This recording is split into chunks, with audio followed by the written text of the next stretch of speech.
Les amis, bienvenue, j'espère que vous allez tous très bien et je suis très content de vous retrouver pour cette nouvelle vidéo. C'est pas la vidéo qui était initialement prévue aujourd'hui et il y en aura une autre qui sortira aujourd'hui, 2 vidéos en une journée. Parce qu'en fin de journée on parlera de ma preview du Classico, ce Barça-Real Madrid qui se tient dimanche 16h15. Donc on parlera de ça, mais juste avant que ma vraie journée de travail démarre, entre guillemets, on est sur une horaire assez matinale. Je voulais parler de cette OL, je voulais parler de mon OL. Parfois on fait des vidéos un peu comme ça, plus billets d'humeur, un peu réaction émotionnelle, comme ce que j'avais fait en vacances, après le match contre Clermont.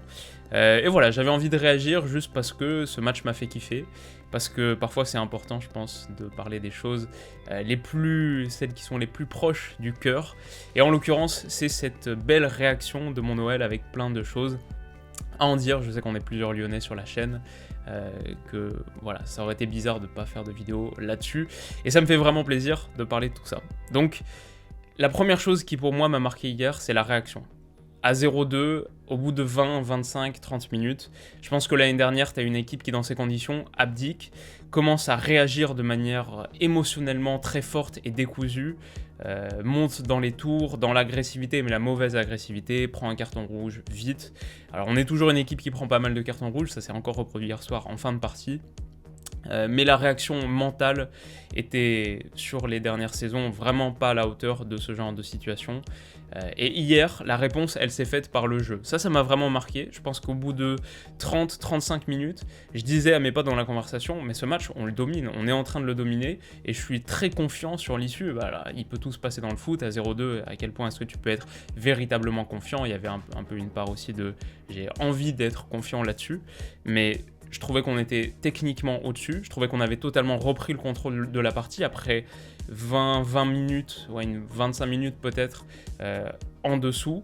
D'ailleurs les commentateurs sur Canal, même juste avant la mi-temps, disent que c'est enfin l'OL réagit avec ce but du 2-1 et commence à renverser une partie qui a été nettement dominé par le Sparta. Franchement pas du tout, le Sparta fait 20 bonnes minutes et puis après il y a ce moment en toute fin de partie, mais pendant une heure de jeu entre la 20e et la 80e, l'OL est nettement dominateur.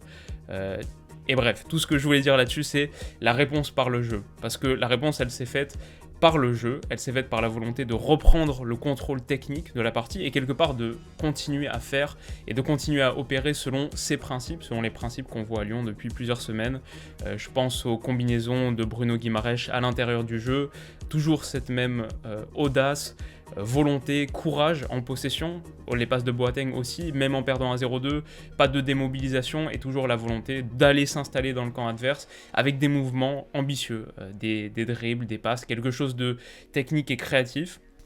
Et voilà, reprise de contrôle et réaction par le jeu. Pour moi, ça c'est quelque chose qui symbolise assez bien la patte Peter Bosz. Ça symbolise assez bien ce qui a changé à l'OL depuis 3, 4, 5 mois maintenant. Voilà, ça m'a marqué, cette réaction et cette réponse par le jeu, on le dira jamais assez, c'est vraiment fondamental. Ensuite, bien sûr, des points individuels, il y a beaucoup de joueurs qu'on pourrait citer et qu'on va citer, mais d'abord celui qui figure en bonne place dans la miniature, Lucas Paqueta. Je pense que je suis chaque match davantage émerveillé par la dimension technique, c'est pas original de le dire, on a déjà tellement dit. Mais chaque match, j'ai l'impression qu'il y a une nouvelle vitesse qui est passée. Parce que tous les gestes passent, tous les gestes sont réussis. 90% des ballons que Lucas Paqueta touche, il les bonifie en faisant quelque chose. C'est pas quelque chose auquel tu t'attends pas, parce que tu sais que c'est Paqueta. Mais toujours un geste créatif qui fait une différence. Et parfois, il y a des situations où je me dis, mais là, il s'est enfermé. Il s'est mis dans une posture compliquée, toujours avec sa volonté de protéger, dos au jeu. Il attire beaucoup la pression. Il se met dos au jeu, reçoit une passe, et la rejoue pas tout de suite en première intention. Prend quelques secondes pour rattirer la pression, et ça c'est vraiment la qualité individuelle au service du collectif, c'est quand tu sais que tu es techniquement à ce point-là supérieur, tu peux endosser une charge de la responsabilité qui est supérieure aux autres, reçoit le ballon, part du principe qu'il va attirer la pression, faire venir les défenseurs sur lui, et ensuite il libère, que ce soit par un dribble, et parfois un dribble super spectaculaire, un petit pont roulette, ou une passe bien sentie, un peu masquée, toujours quelque chose qui fait progresser le jeu. Et voilà, toujours un joueur qui endosse la responsabilité collective. Ça, je trouve ça vraiment remarquable. La protection de balle est folle, le jeu dos au but est fou, le jeu aérien est fou aussi. Alors sur ce match, il y a eu une situation de jeu aérien, mais sur les autres rencontres depuis le début de saison, combien de fois est-ce que, placé dans ce rôle de 9/faux 9, combien de fois est-ce qu'on l'a vu contrôler un ballon de la poitrine en pleine surface de réparation? Il y a même un moment où il marque un but, je ne me souviens plus contre quelle équipe c'était au Parc OL, côté droit, pas côté virage nord, côté virage sud, mais contrôle de la poitrine sur un long ballon aérien, enchaînement et but. Enfin bref, il y a des choses qui me laissent encore sans voix. Des choses que j'ai franchement jamais vu d'autres joueurs faire que lui. C'est pas pour dire que c'est le meilleur joueur de la planète, même si en ce moment, sur ce début de saison 2021, je sais pas quel joueur on met au-dessus de Lucas Paqueta, à part peut-être Karim Benzema. Et évidemment, il y en a d'autres, je suis pas tous les joueurs de la planète. Mais franchement, si on me dit que Lucas Paqueta est pas top 10 des joueurs en Europe en ce moment sur son niveau de performance, je dis que je suis pas d'accord, même si c'est peut-être, il y a peut-être un biais de supporters qui rentre là-dedans, mais dites-moi, vous, quels joueurs sont plus performants en ce moment que Lucas Paqueta? Si vous n'êtes pas lyonnais, si vous trouvez que cette enflammade est un peu exagérée, qui est-ce qu'on met au-dessus de lui? Franchement, c'est une vraie question. Donc voilà, quoi de plus sur Lucas Paqueta? Bonifie chaque ballon qui touche, bon sens du but aussi, bonne qualité de conversion dans la zone de vérité. Sur Twitter, j'ai dit la compile 2021 de Paqueta, faudra poser une après-midi pour la regarder, et c'est vrai parce que chaque ballon touché, il se passe quelque chose d'intéressant, il se passe quelque chose de créatif qui serait à sa place dans une belle compilation football. J'ai mis, il touche 5 ballons, il fait 4 différences. Donc voilà, ça c'est sur la qualité technique de Lucas Paqueta, on pourrait s'étendre longuement dessus. Mais je voudrais aussi dire quelque chose sur la qualité mentale, sur le comportement, parce qu'au-delà de tout ce qu'il réussit avec ballon, je trouve que ce qui le distingue d'autres joueurs et d'autres performances, c'est la qualité mentale. C'est le fait qu'il ne se décourage jamais. Quand l'arbitre ne siffle pas dans son sens, il se relève tout de suite, ou il se remet tout de suite dans le sens du jeu, repart tout de suite au pressing. Bon, c'est un déclencheur de pressing formidable, il consent un gros volume de course, il est super énergique, et ça, c'est peut-être un pied de nez à l'idée que, après il est jeune aussi, il a un gros volume, bon, en fait c'est débile ce que je veux dire, j'allais dire c'est un pied de nez à l'idée que pour être performant offensivement, il faut conserver son énergie et pas trop s'investir défensivement. On le voit chez certains joueurs parfois, mais c'est des joueurs plus âgés qui ont peut-être un peu moins d'endurance, qui reposent sur d'autres choses. Bon, chaque joueur est différent, parfois comparaison n'est pas raison, souvent comparaison n'est pas raison.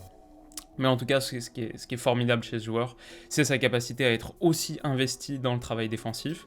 Et en plus, il est techniquement fort là-dessus, c'est-à-dire qu'il gratte bien les ballons, même au-delà du bagage physique, de l'endurance.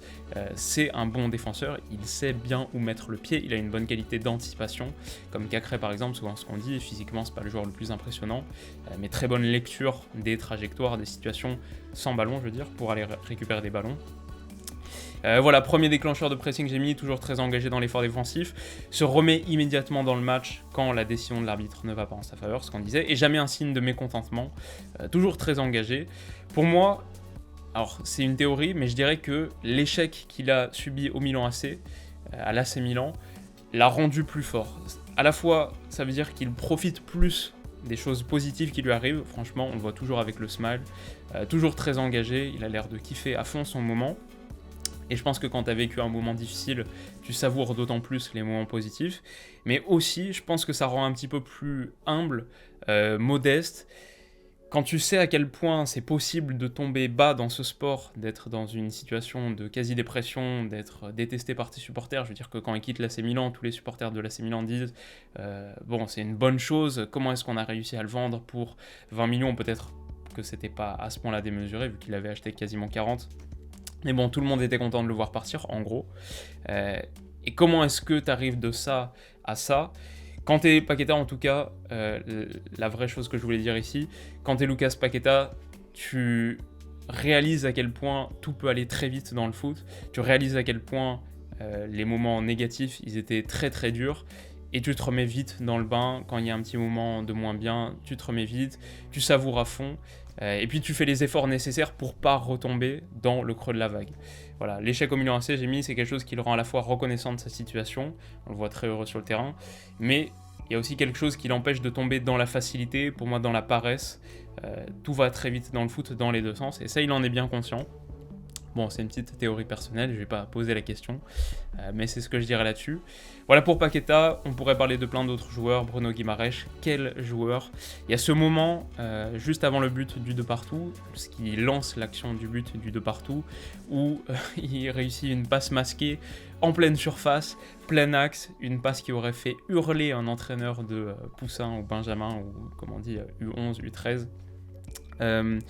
Qui aurait fait hurler un entraîneur parce qu'il réussit ce décalage pleine surface, alors qu'il est quasiment au niveau d'Anthony Lopez, quasiment au niveau de la ligne de but, ne perd pas son courage, ne perd pas son audace, et réussit le décalage qui amène la suite de l'action. Bon, ça c'est vraiment la qualité mentale et technique, la grosse confiance de Bruno Guimaraes.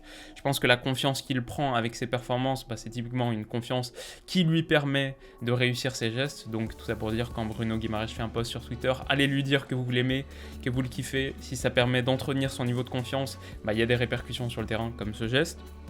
Mais puis aussi défensivement, c'est très fort. Je crois que j'ai pas mis les stats, mais il y a 3 tacles tentés, 3 tacles réussis. J'ai lu sur l'équipe 14 ballons récupérés hier soir, je sais pas comment ils arrivent à cette stat à peu près. Mais gros travail défensif. Je crois qu'il y a 3 ou 4 tirs bloqués aussi, même 5 blocs il me semble, sur son match hier. J'ai pas les stats exactes. Mais voilà, juste un joueur un peu comme Paqueta, un two-way player, très fort offensivement, défensivement, et gros match encore de lui hier soir. Tout ça pour moi, ça souligne le travail qu'a fait Juninho sur le recrutement. Si je suis autant à fond sur mon Noël en ce moment, c'est parce qu'on a une vraie belle équipe, et une équipe qui a été bien dessinée, dont les contours ont été bien dessinés par son directeur sportif. Quand je repense à certains non-believers, ceux qui ne croyaient pas en Juni il y a quelques mois, beaucoup de supporters lyonnais, mais aussi beaucoup d'autres supporters qui aimaient bien trouver, qui étaient assez enthousiastes à l'idée de casser un peu du sucre sur le dos de la légende de l'OL.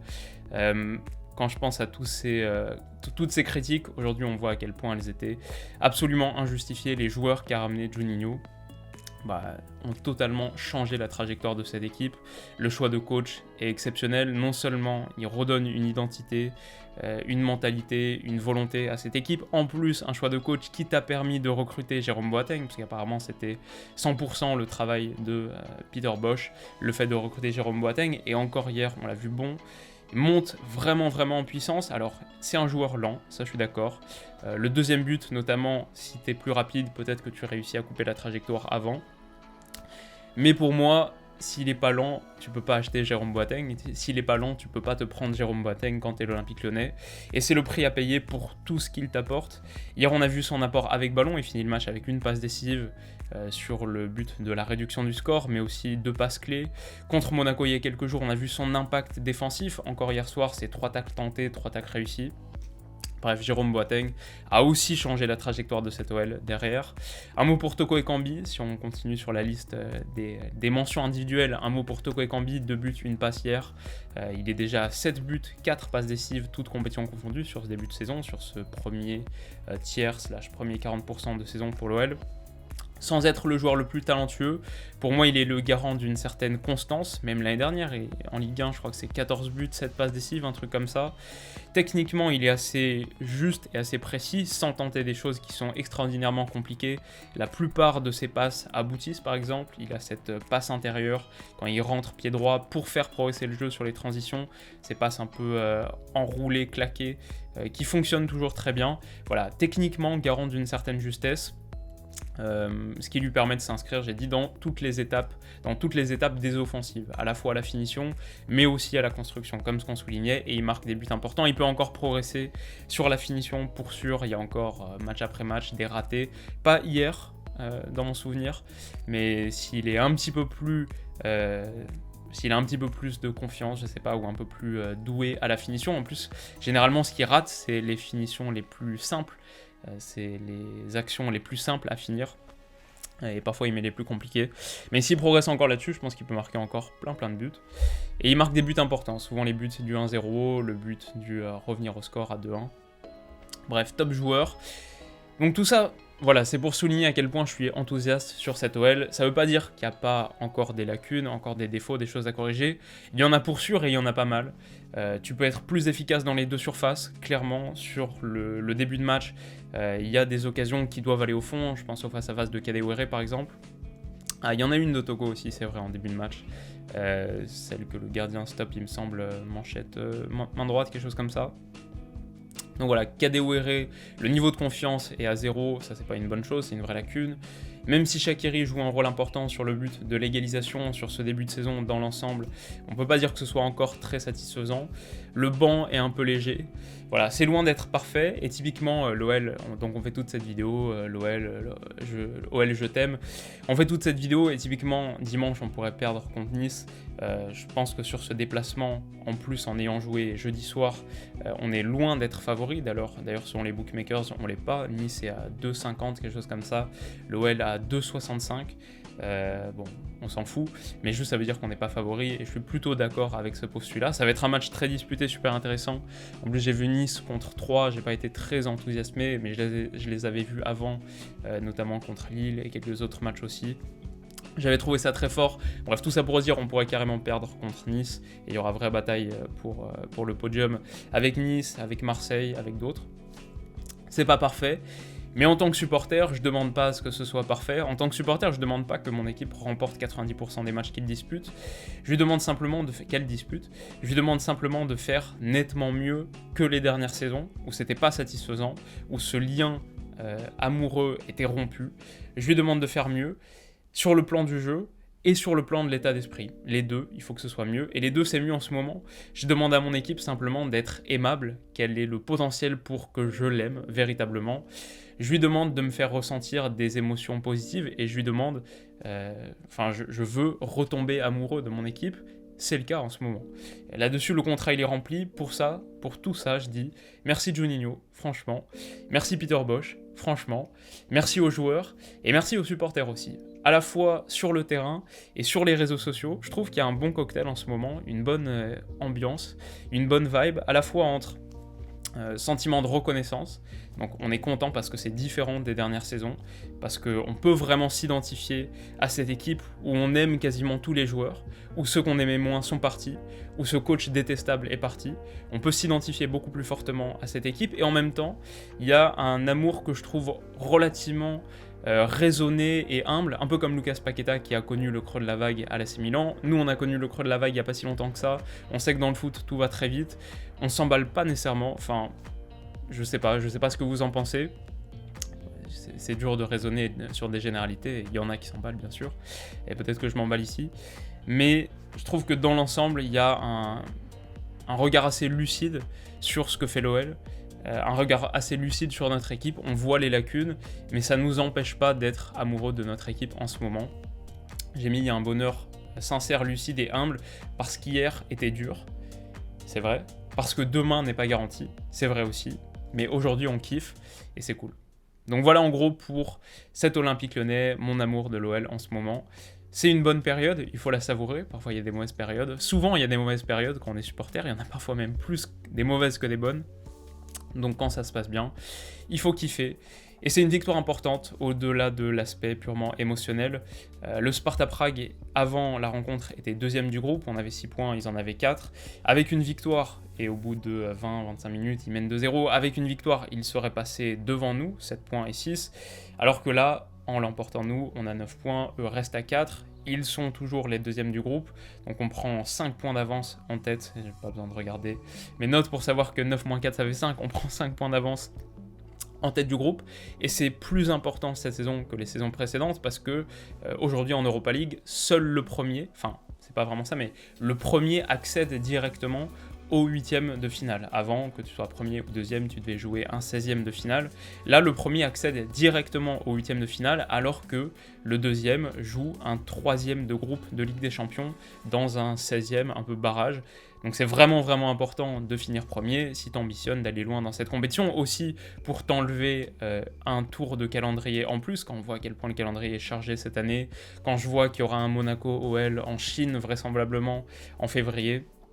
Bref, si tu peux t'épargner un tour, et si tu peux t'épargner un match sur cette période, quand on voit à quel point les matchs du jeudi soir coûtent aussi en Ligue 1 le week-end, c'est fondamental, donc finir premier, super important, et cette victoire te place en très très bonne posture pour aller accrocher la première place. Je pense que l'OL peut nourrir des ambitions sur cette Europa League, je dis pas la gagner, parce qu'il va y avoir des équipes, enfin sur les 3-4 dernières saisons, c'est systématiquement l'équipe qui finit une équipe qui finit 3e de groupe de Ligue des Champions qui va au bout.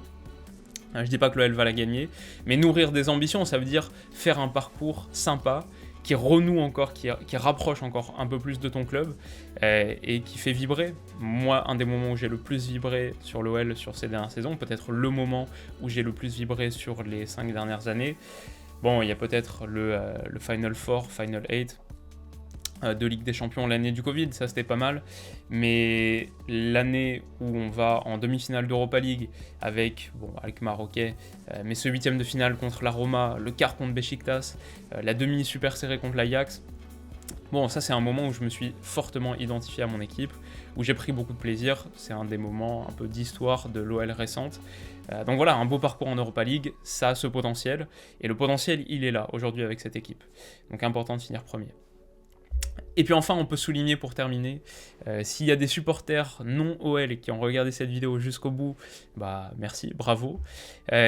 Et la carotte, c'est souligner le beau parcours des équipes françaises cette semaine, les belles performances des clubs français cette semaine, c'est pas toujours le cas en Coupe d'Europe, donc soulignons-le, la super victoire de Monaco au Philips Stadion contre le PSV Eindhoven de Roger Schmidt, ça c'est pas facile et c'était pas un petit morceau. Le bon nul de l'OM à Rome contre la Lazio de Mauricio Sarri, ça non plus c'est pas un petit morceau. Et c'est une bonne performance. Bon, maintenant, il va falloir gagner pour l'OM, parce que 3 nuls en 3 matchs, ça te met pas en super posture pour la qualification. Ils sont 3e de groupe, mais il y a le potentiel pour. La victoire de Rennes en Conference League, qui lui permet de profiter de la défaite de Tottenham pour prendre la première place de ce groupe. Et puis en début de semaine, victoire du PSG contre Leipzig, nul de Séville contre Lille. Voilà, quand ça se passe bien, il faut le signaler. Et si cette année, on peut faire quelque chose de beau dans toutes les compétitions, en tant que club français, ce sera super, et c'est super important pour l'indice UEFA. Voilà, je retourne à ma vraie journée de travail maintenant, entre guillemets, je retourne sur mes notes prono classico, mais j'espère que ce petit billet d'humeur rapide vous aura plu. Parfois c'est bien de faire des vidéos qui viennent du cœur, un peu comme ça, sans trop réfléchir. Voilà, j'espère que ça vous aura plu. Si c'est le cas, vous pouvez mettre un petit pouce bleu, vous abonner à la chaîne pour pas rater notamment cette vidéo preview et prono du classico. On en fera une aussi sur OM PSG, quelques vidéos qui sortent sur les 24 heures qui viennent. Prenez soin de vous, passez un très bon vendredi, bon week-end à tous, et à bientôt, bisous.